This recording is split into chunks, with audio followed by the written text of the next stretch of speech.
Hello everyone, कैसे हो आप सब। आई होप सभी अच्छे होंगे और आपका रिवीजन भी अच्छी तरह चल रहा होगा। तो देखिए, आज हम एक्सरसाइज 4.4 से स्टार्ट करेंगे।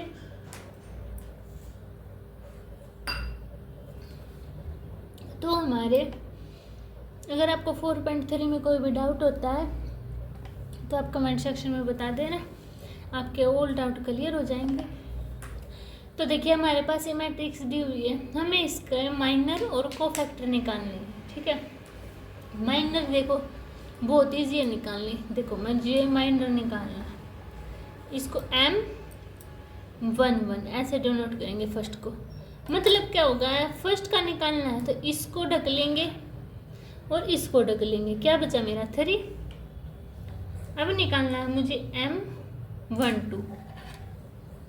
12 ये होता है ना, तो इसको ढकेंगे इसको ढकेंगे, क्या बचा 0। अब M21 ये होता है तो ये और ये ढका गया, क्या बचा -4।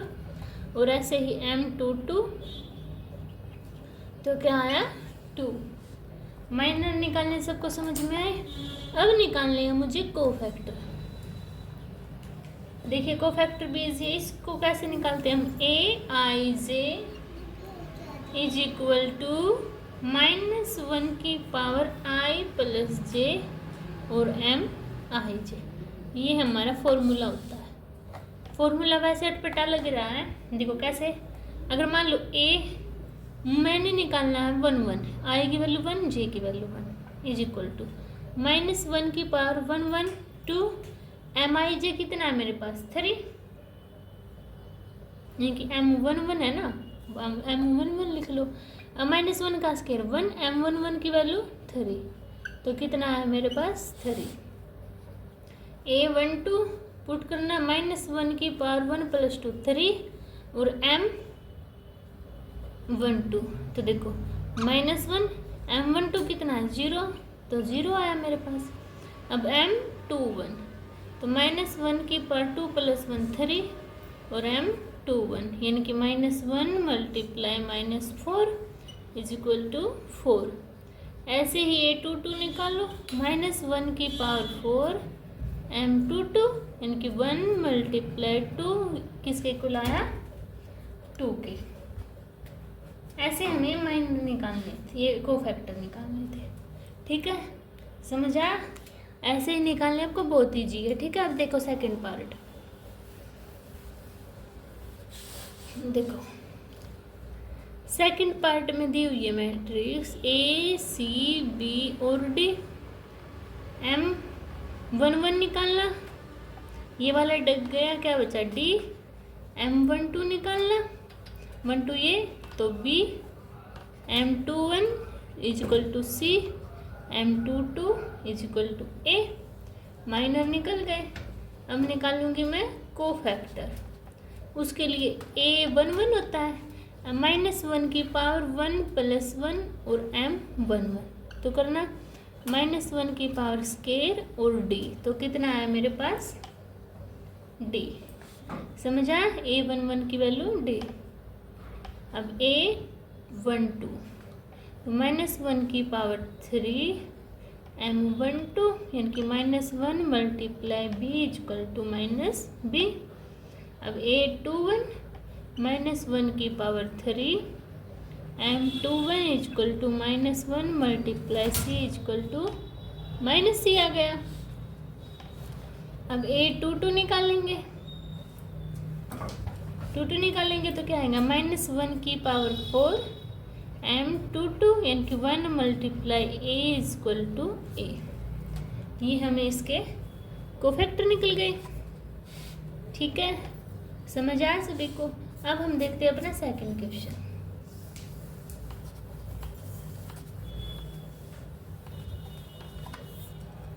देखो सेकंड क्वेश्चन में मुझे दी है 3/3 मैट्रिक्स 1 0 0 0 1 0 0 0 1। इसमें निकाल लूँ मैं M11 के, निकालना। देखो तो M11 का निकालूंगी तो ये वाली ढक जाएगी, तो ये बचेगी ना, तो डायरेक्ट कर दूँ 1 1 मल्टीप्लाई 1 माइनस 0 कितना बचा 1।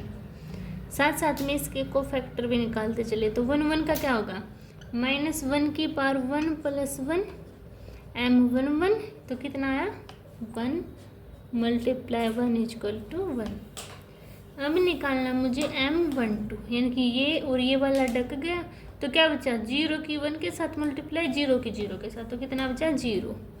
तो a12 की वैल्यू कितनी आई 0। अब m13 0 है ये, तो 0 ही होगा कि कुछ भी मल्टीप्लाई कर ले है ना।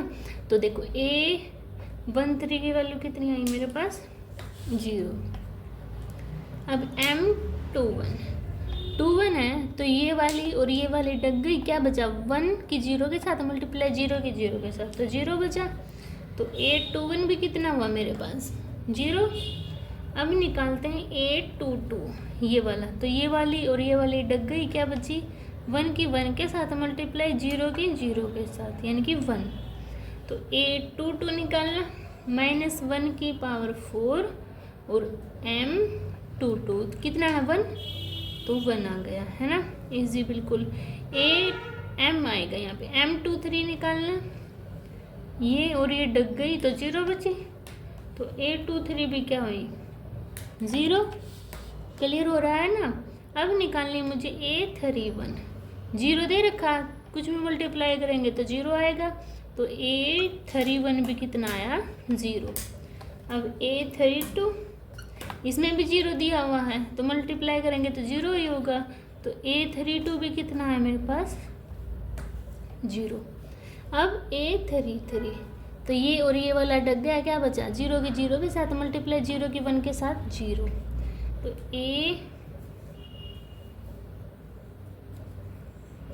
देखो ये डकेगा और ये डकेगा,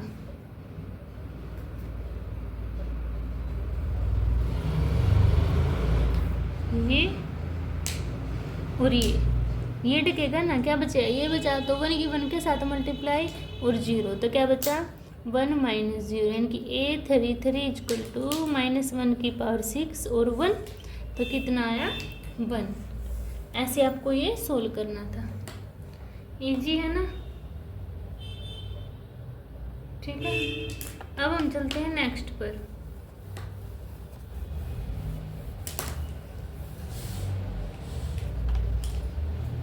नेक्स्ट दी हुई है मेरे पास सेकंड पार्ट में 104 35 -1 012। अब m11 निकालते हैं, तो देखो ये वाला और ये वाला डग गया, तो ये बचा, तो मैं डायरेक्ट कर रही हूँ ना, तो आप भी डायरेक्ट कर सकते हो, या फिर आपको ऐसे लिखना हो तो 5 -1 1 2 बचा, फिर इसको सोल्व करते हैं 5 2 10 -1 पहले दे रखा, 1 माइनस पहले होता तो +1 इजक्वल टू 11, तो a11 निकालना -1 की पावर 2 और m11 यानी कि 1 मल्टीप्लाई 11 इजक्वल टू 11। तो देखिए अब हम निकालते हैं m12, तो 1 2 ये और ये वाला पोर्शन ढक गया, तो क्या बचा 3 2 6 -0, ये और ये वाला ढका ना,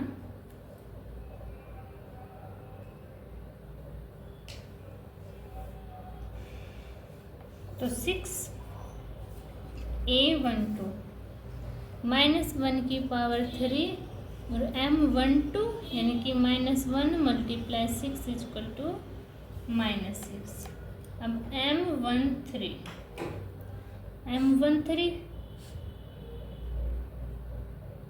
तो ये और ये डग गया m13 में, तो क्या बचा 3 -0 यानी कि 3, तो a13 निकाल लेंगे 1 मल्टीप्लाई m3, तो कितना आया 1 मल्टीप्लाई 3 इजक्वल टू 3।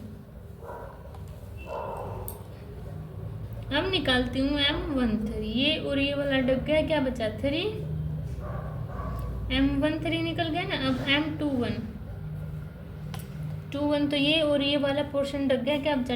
2 की 0 के साथ में 2 की 1 के साथ -0, तो 2 बचा।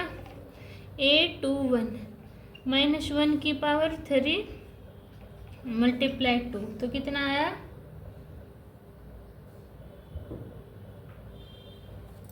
2 1 निकालना है ना, तो ये वाला पोर्शन ढक गया, तो 2 -4।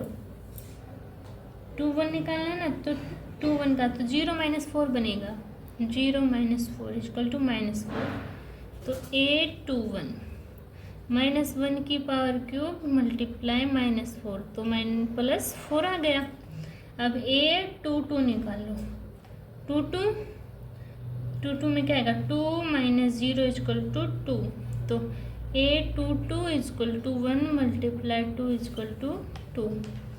8 2 3, तो ये वाला डग गया, क्या बचा? 1 -0 यानी कि 1, तो 8 2 3, ये m है यहाँ पे, तो -1 की पावर 2 3 है ना, 5 मल्टीप्लाई 1, तो -1। 8 3 1, तो ये और ये वाला डग गया, क्या बचा?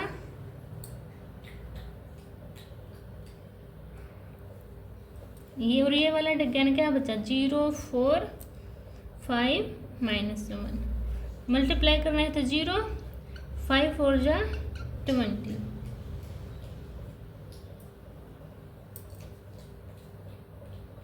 तो करना -20, तो 8 3 1 कैसे निकालेंगे? -1 की पावर 4 मल्टीप्लाई 20 -20 इक्वल टू -20। 8 3 2 3 2, यानी कि ये और ये वाला डग गया, क्या बचा? -1 -12 यानी कि -13। 8 3 2 -1 की पावर 5 मल्टीप्लाई -13, तो कितना है? +13। अब 8 3 3 निकाल लेंगे, तो ये और ये वाला डग गया, क्या बचा? 5 -0, तो 5 वैल्यू आ गई m, तो 8 3 3 क्या होगा? -1 की पावर 6 और 5, तो कितना आया? 5। ऐसे हमें ये वैल्यूज निकालनी थी। समझ आया सभी को? ठीक है। अब देखिए मेरा थर्ड क्वेश्चन, बहुत इजी है ना, वैसे लेंथी दिख रहा है पर इजी बहुत है। ठीक है, अब थर्ड क्वेश्चन देखिए। थर्ड क्वेश्चन में क्या दी हुई है? एक मैट्रिक्स दी हुई है मेरे पास, 5 3 8 2 0 1 1 2 3। Cofactor of element of second row, यानी कि कोफैक्टर निकालने हैं मुझे सेकंड रो के। सेकंड रो कौन सी होगी? ये वाली, यही तो होती है मेरी, जैसे कि A1 A11 A12 A13 A21 A22 A23 A31 A32 A33, ये होती है ना इनकी सेकंड रो। कौन सी? A22 A21 plus A22 A22 plus A23 और A23, ऐसे डिनोट करेंगे। तो देखो M21 निकाल लो। A21 ऐसे ही तो निकलेगा, सबसे पहले M21 निकाल लेंगे। तो ये और ये वाला पोर्शन क्या डग गया, क्या बचा? 3 8 2 3 बचा। 3 3 जा 9 -16 इक्वल टू -7। तो A21 निकालना, -1 की पावर 3 मल्टीप्लाई -7, तो कितना आया? 7। अब M22 निकाल लेंगे। 22 में क्या आएगा? 5 8 1 3 बचा, तो 15 -8 यानी कि 7। A22 -1 की power 4 multiply 7 equal to 7। M23 23, तो क्या है मेरे पास? 5 3 1 2 बचा, तो 10 -3 इक्वल टू 7। तो A23 -1 की पावर 5 मल्टीप्लाई 7, तो -7। अब देखो ये इसका क्या मतलब होता है? A22 की वैल्यू कितनी है? 2, और A21 की वैल्यू कितनी आई मेरे पास? 7। A22 की वैल्यू 0, इसकी आई 7 प्लस 1 मल्टीप्लाई -7। तो इसको सोल्व करो, 14 प्लस 0 -7, तो कितना आया? 7। तो डेल इक्वल टू 7। यही मुझे सोल्व करना था, वैल्यूज निकालनी थी। समझ आया सभी को? ठीक है, अभी चलते हैं हम अपने 4 क्वेश्चन के पास।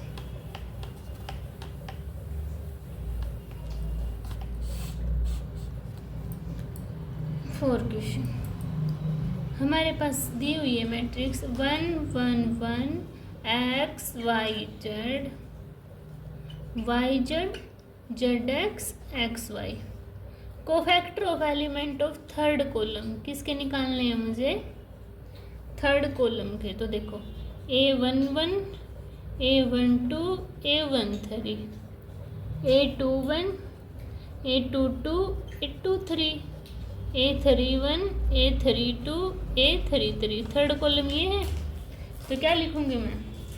A13 A13 A22 A23 है 23 A23 प्लस A33 A33। इसके निकालने तो सबसे पहले M13 निकालूंगी।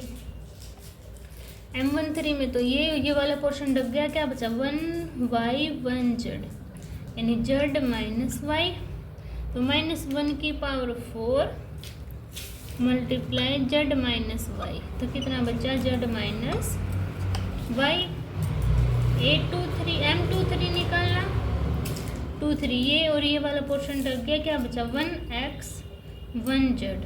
तो z माइनस x -1 की पावर 2 3 5 और z माइनस एक्स, माइनस के अंदर मल्टीप्लाई तो क्या हो जाएगा? x minus Z. अब निकालना है M33। तो ये और ये वाला पोर्शन रख गया, तो 1 और x 1y बचा, यानी y माइनस एक्स -1 की power 6 y minus x equal to y minus x. अब A13 कितना है? yz और z minus y plus z x minus z और एक्स वाई माइनस एक्स। अब इसको सोल्व करें।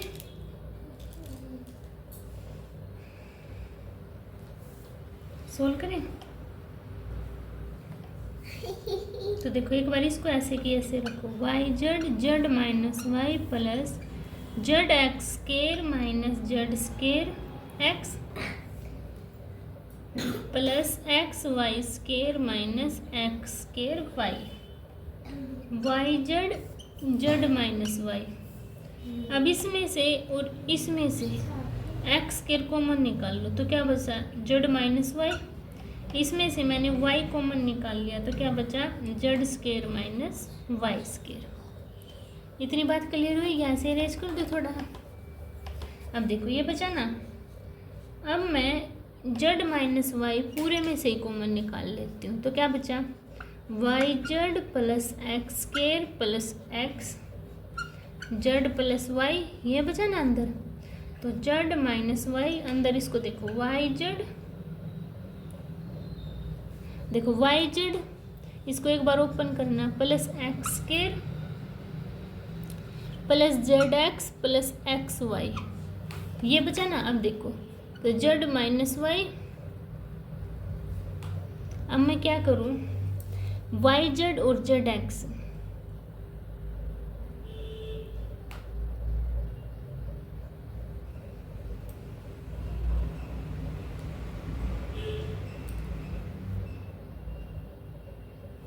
ये माइनस साइन क्या ना कॉमन निकालेंगे, तो माइनस का साइन है ये, तो minus z x minus x y है ना। अब देखो y z minus z x में से इसमें से कॉमन निकाल लूँ और एक्स स्केयर और एक्स वाई में से एक्स कॉमन निकाल लूँ, ये भी माइनस आएगा ना, तो क्या बचा? X minus y. और इसमें से जेड कॉमन निकाला तो क्या बचा? माइनस जेड प्लस जेड निकालूंगी, वाई माइनस एक्स बचेगा। अगर मैं माइनस का कॉमन निकाल लूँ तो यहाँ क्या हो जाएगा मेरा? एक्स माइनस वाई है ना। अब देखो तो जेड माइनस वाई, तो x minus y x minus z, तो क्या है मेरा answer? Z minus y x minus y x minus z. तो ये मेरा आंसर होगा। समझ आया सभी को? तो इसको मैं से सोल्व करेंगे। अब देखिए मेरा 5th question.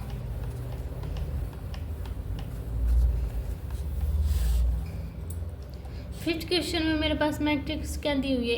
A11 A12 A13, A21, A22, A23, A31, A32, A31। इन्होंने बोला है AIJ is a cofactor of AIJ। तो देखो इसको ऑप्शन से ही देख लेते हैं डायरेक्ट। देखो इसमें क्या लिया है, A11 लिया, यहाँ पे A31 ले लिया, तो ये तो ऑटोमेटिकली गलत हो गया। कोफैक्टर भी सेम लेना पड़ेगा। ये देखो A11, A11, A21, A12, इसमें A21 ले लिया तो ये भी कैंसिल। अब देखो A21, A11 तो ये भी कैंसिल आउट। तो ये देखो A11, A11, A21, A21 plus A31, A31, तो इसमें सेम ही होंगे ना, तो हमारा डी ऑप्शन राइट हो गया। ठीक है, तो ये थे हमारे एक्सरसाइज 4.4 के 5 क्वेश्चन। इसी के साथ ही हमारी एक्सरसाइज कंप्लीट होती है। मिलते हैं नेक्स्ट वीडियो में नेक्स्ट एक्सरसाइज के साथ। मेरे चैनल को आप प्लीज़, आपको अगर वीडियो अच्छी लग रही है तो आप वीडियो को लाइक कीजिए, चैनल को सब्सक्राइब कीजिए और शेयर कीजिए। मिलते हैं नेक्स्ट वीडियो में, तब तक के लिए बाय बाय।